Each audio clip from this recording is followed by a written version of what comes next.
Hello guys, আশা করি সবাই ভালো আছো। আমিও খুব ভালো আছি। রয়্যাল প্ল্যাটার চ্যানেলে সবাইকে অনেক অনেক ওয়েলকাম।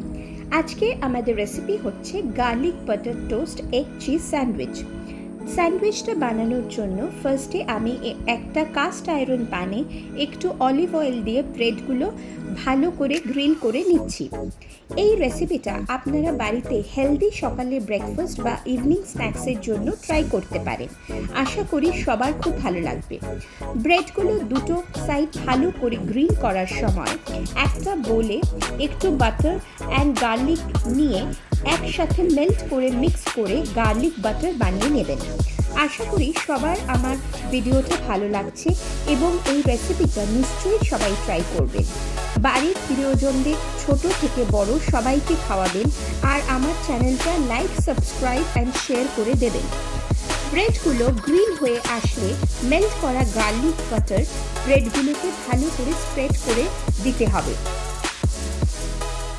একটা সাইড গ্রিল হয়ে গেলে উল্টে দিয়ে অন্য দিকটাও ভালো করে গার্লিক বাটার দিয়ে গ্রিল করে নেবেন।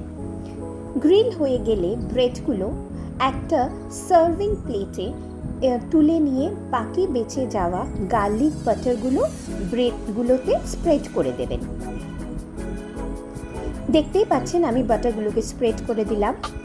এরপর আমি এখানে নিয়ে নিচ্ছি ব্রিটানিয়ার কাউ মিল্ক চিজ। চিজগুলো ভালো করে টোস্ট করা ব্রেডের একটা সাইডে স্প্রেড করে দেবেন।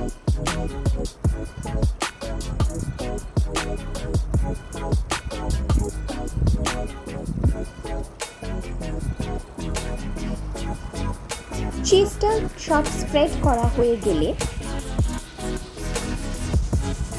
সাইড করে রেখে আমি এখানে নিয়ে নিয়েছি দুটো ডিম।